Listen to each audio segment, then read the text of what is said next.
मैं भंते नागतीस प्रदेश अध्यक्ष अखिल भारतीय भिक्षु महासंघ मध्य प्रदेश के द्वारा धम्म संदेश यूट्यूब प्रारंभ किया है। जिस धम्म संदेश के माध्यम से मध्य प्रदेश के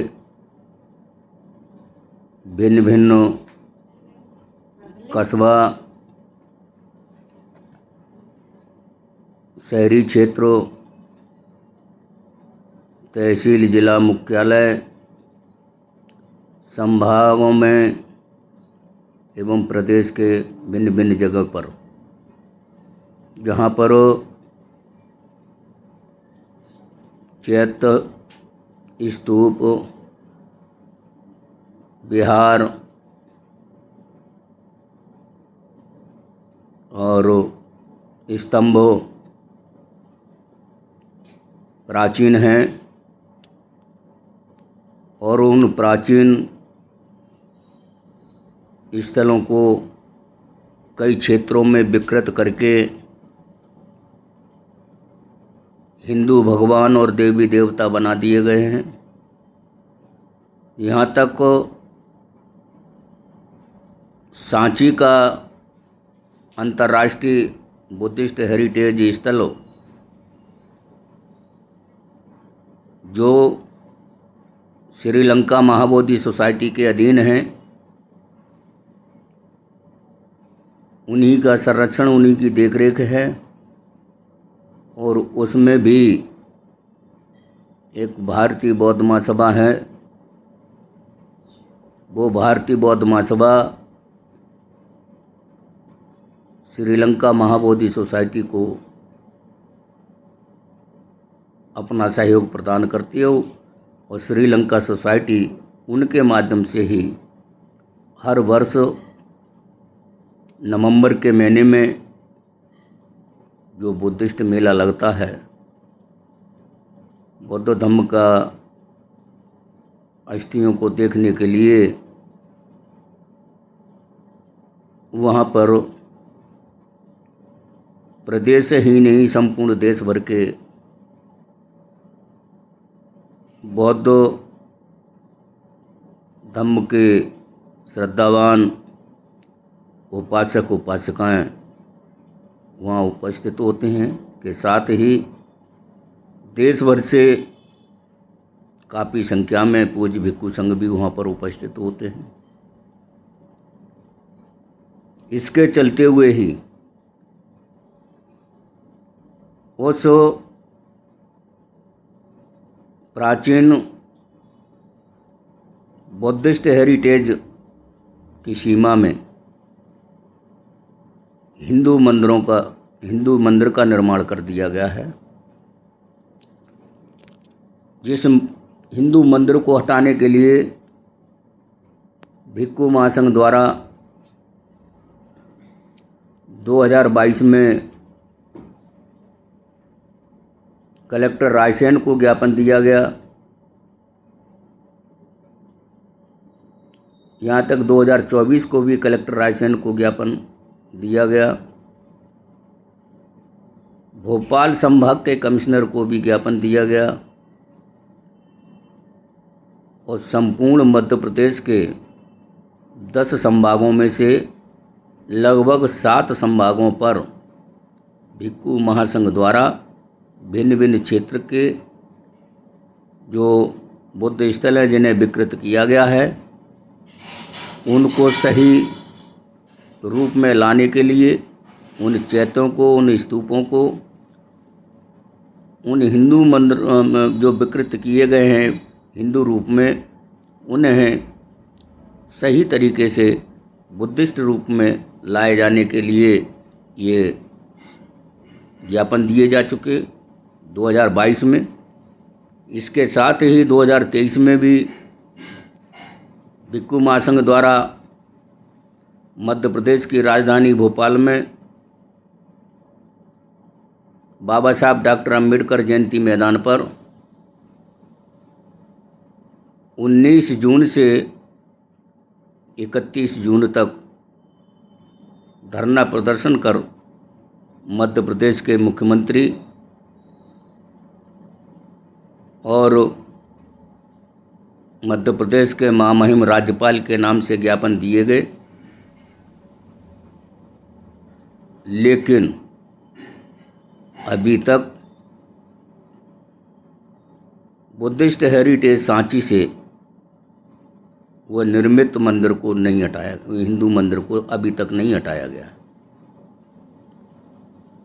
इस समय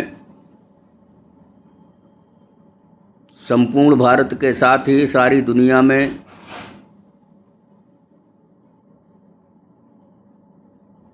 बौद्ध भिक्षुओं का वर्षावास भिन्न भिन्न बिहारों में चल रहा है। उसके चलते ही भारत की धरती पर महाबोधि महाविहार बुद्ध गया, जिसका मुक्ति के लिए धम्मपाल अनागरिक धम्मपाल जी द्वारा वो आंदोलन प्रारंभ किया गया। उसके चलते ही वो आंदोलन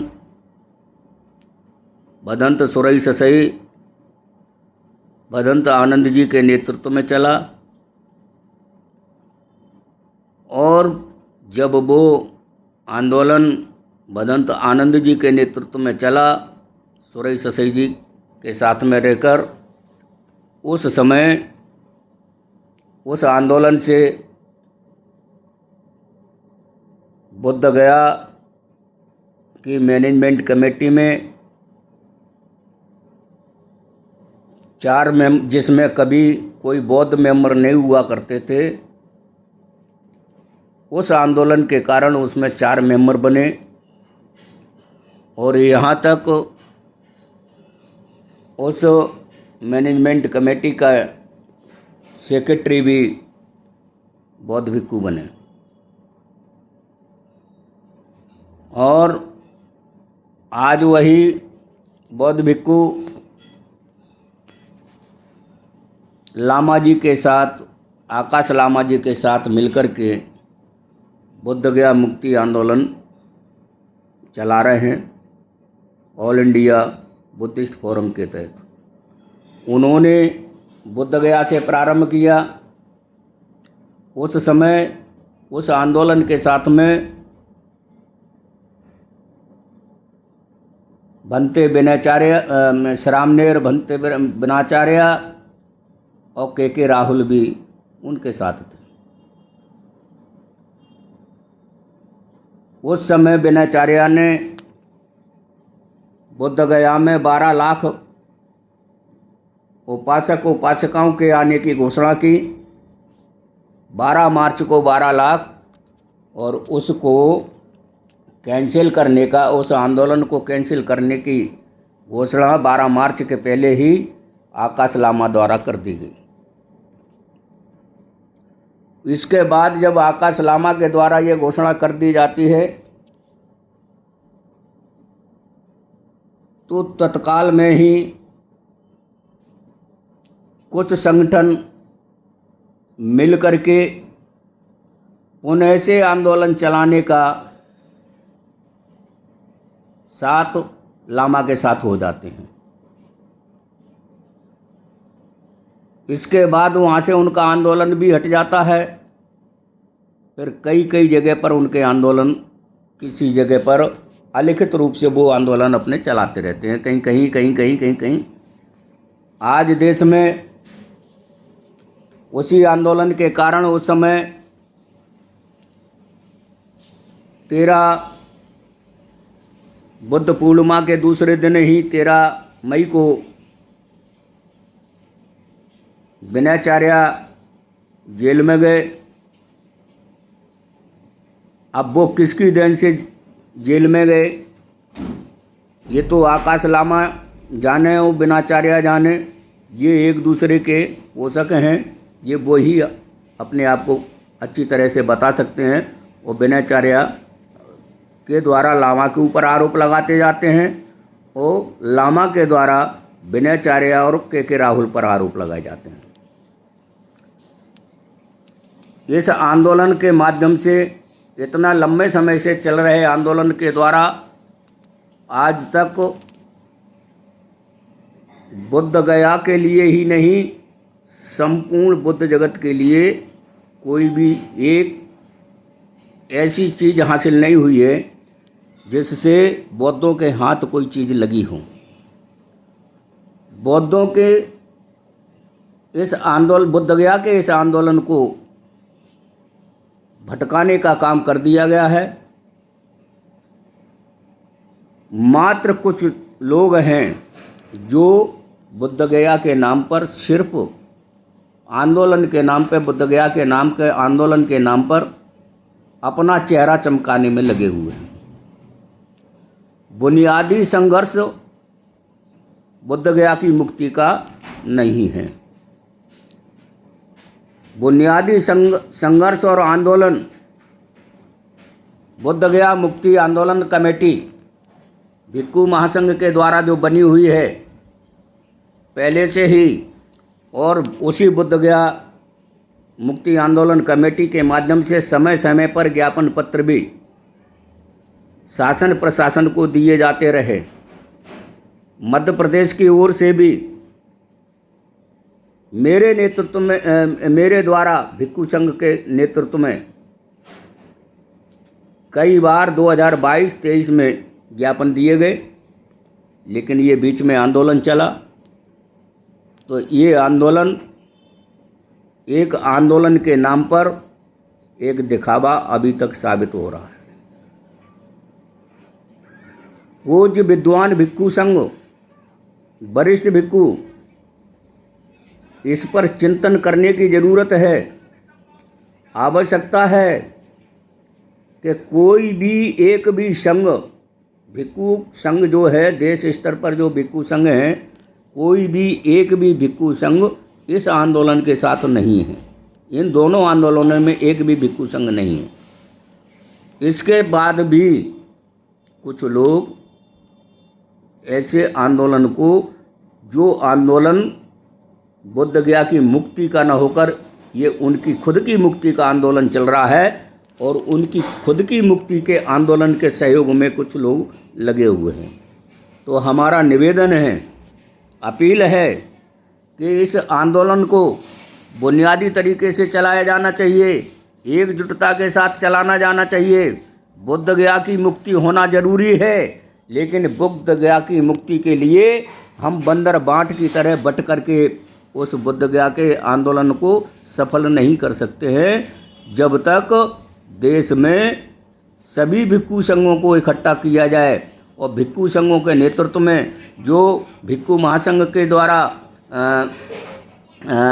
बुद्ध गया मुक्ति कमेटी आंदोलन जो बनी हुई, आंदोलन कमेटी बनी हुई है, उसको साथ में बगैर लिए, उनके बिना दिशा निर्देशों के भी ये आंदोलन असंभव है। क्योंकि जिन लोगों ने उस आंदोलन को चलाया है, भदंत आनंद जी ने उस आंदोलन को चलाया है, उनके साथ में भदंत बीपी थैरो जैसे भिक्खू हैं, और तमाम सारे भिक्खुओं ने मिलकर के, भिक्खू संघों ने मिलकर के उस आंदोलन को चलाया, जिसके कारण आज जो डेवलपमेंट बुद्ध गया में दिख रहा है, ये उसी समय का डेवलपमेंट है। बीच में इस जो अभी वर्तमान में चल रहे आंदोलन से एक रत्ती भर भी कोई बेनिफिट बुद्ध गया मैनेजमेंट को, क्या बुद्ध गया के क्षेत्र में, बुद्ध गया महाबोधि विहार को नहीं हो पाया है। एक भी बेनिफिट एक भी नहीं मिल पाया है, और किसी भिक्खुओं के हाथों में ये आंदोलन तरीके से चलाएं। तो संपूर्ण भिक्खू संघ से निवेदन है कि सभी भिक्खू संघ एकजुट होने का काम करें, और आदरणीय आनंद भदंत आनंद जी को भी के अगुवाई में इस आंदोलन को चलाने में कामयाब हो सकते हैं, और उनको प्रेरित करके इस आंदोलन को सफल बनवाने में सभी मिलजुल करके उनसे चर्चा करें और इस आंदोलन को सफल बनवाने में कामयाब हों। ऐसा मेरा सभी साधक साधिकाओं से निवेदन है और पूज्य भिक्खु संघ से निवेदन है कि पूज्य भिक्खु जितने भी वरिष्ठ भिक्खु हैं, पूज्य भदंत हैं, मेरे आदरणीय हैं, सभी सम्माननीय हैं, सभी सम्माननीय भिक्खु संघ से निवेदन है कि आज तमाम ऐसे लोग हैं जो भिक्खुओं के संघ को ही संघ नहीं मानते हैं, जो भिक्खु संघ को ही ये कहते हैं कि भारत में कोई भिक्खु संघ है ही नहीं, तो ये संपूर्ण भिक्खु जगत की ये अपमान है, ये संपूर्ण भिक्खु जगत का अनादर है। ऐसे लोग जो खुद में ही आज तक भिक्खु नहीं बन पाए हैं और भिक्खुओं को सलाह देते हैं, भिक्खुओं को सलाह देते हैं, खुद उस पर नहीं चलते हैं। उन्होंने एक चीज़ पकड़ ली कि तथागत बुद्ध ने जब दीक्षा ली थी तो उस समय संघ की दीक्षा नहीं ली। अगर उन्होंने संघ की दीक्षा नहीं ली थी तो फिर धर्म कैसे स्वीकार कर लिया था? बुद्ध का धम्म कैसे स्वीकार हो गया? बुद्ध की शरण में गए, धम्म की शरण में गए, और संघ की शरण में जाए बिना संघ कैसे स्वीकार हो जाता है? संघ को माना जाता है, माना है, और ऐसे कुछ बेहूदीपन की बातें मीडिया के माध्यम से की जा रही हैं, ये सोशल मीडिया पे कुछ लोग चला रहे हैं। उनसे मेरा निवेदन है कि भिक्खु कोई गलत है तो एक भिक्खु का नाम लेकर के उसे गलत कहा जाए, उसको कहने में हमें कोई बुराई नहीं है, कोई तकलीफ़ नहीं है। अगर वो भिक्खु कोई गलत है तो उसका नाम लेकर के कह सकते हैं, लेकिन संपूर्ण भिक्खु जगत को उसमें न लपेटें।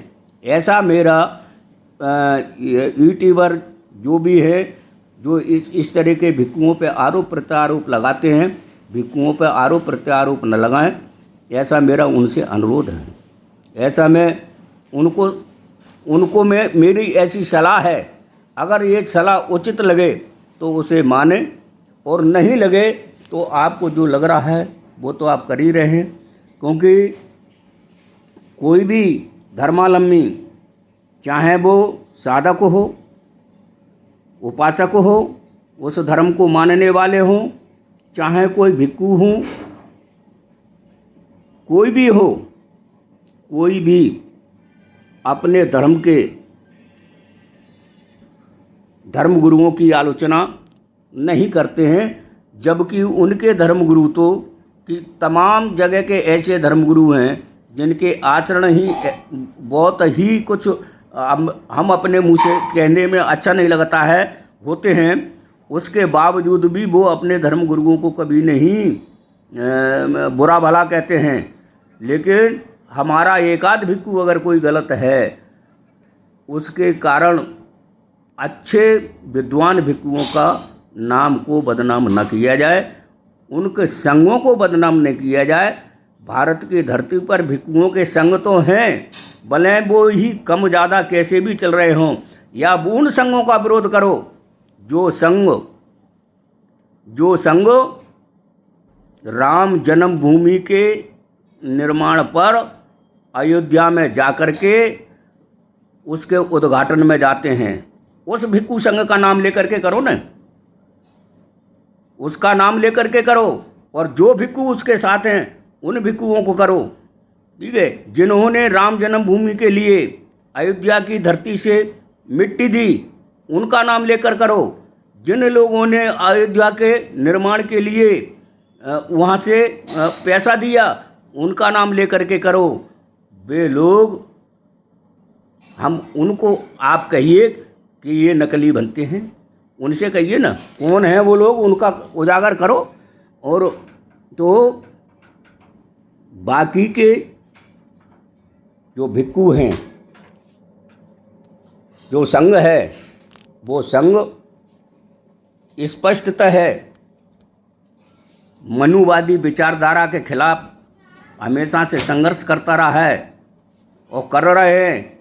ऐसे संघों का तो कम से कम नाम उनके साथ में न लपेटा जाए जो लोग बुद्ध धम्म को ही धोखा दे करके, जो साकेत तथागत बुद्ध की धरती साकेत पर राम मंदिर का निर्माण हुआ, उस राम मंदिर के निर्माण में जिन्होंने मिट्टी दी, जिन्होंने पैसा दिया उनके नाम लेकर के खुल के कहें कि ये लोग जो है संघ के लायक नहीं है, ये भिक्खू संघ के लायक नहीं है। तो उसका नाम लेकर के कहने में कोई गुरेज किसी को भी नहीं होगा, आप कह सकते हैं। लेकिन बाकी के अच्छे संघों को, अच्छे भिक्खुओं को बदनाम करने का प्रयास न किया जाए, सामूहिक पूरे संघों को किसी को बदनाम न किया जाए, ऐसा मेरी आपसे अपील है। और ऐसी अपील करते हुए मैं सभी साधक साधिकाओं से सहर्ष उनके जीवन के उज्ज्वल जीवन की मंगल कामना करते हुए मैं अपनी बात को विराम देता हूँ। इस देशना के माध्यम से जो बात कही है उसको मैं समापन करता हूँ। आप सबको सादर नमो बुद्धाय। जय भीम।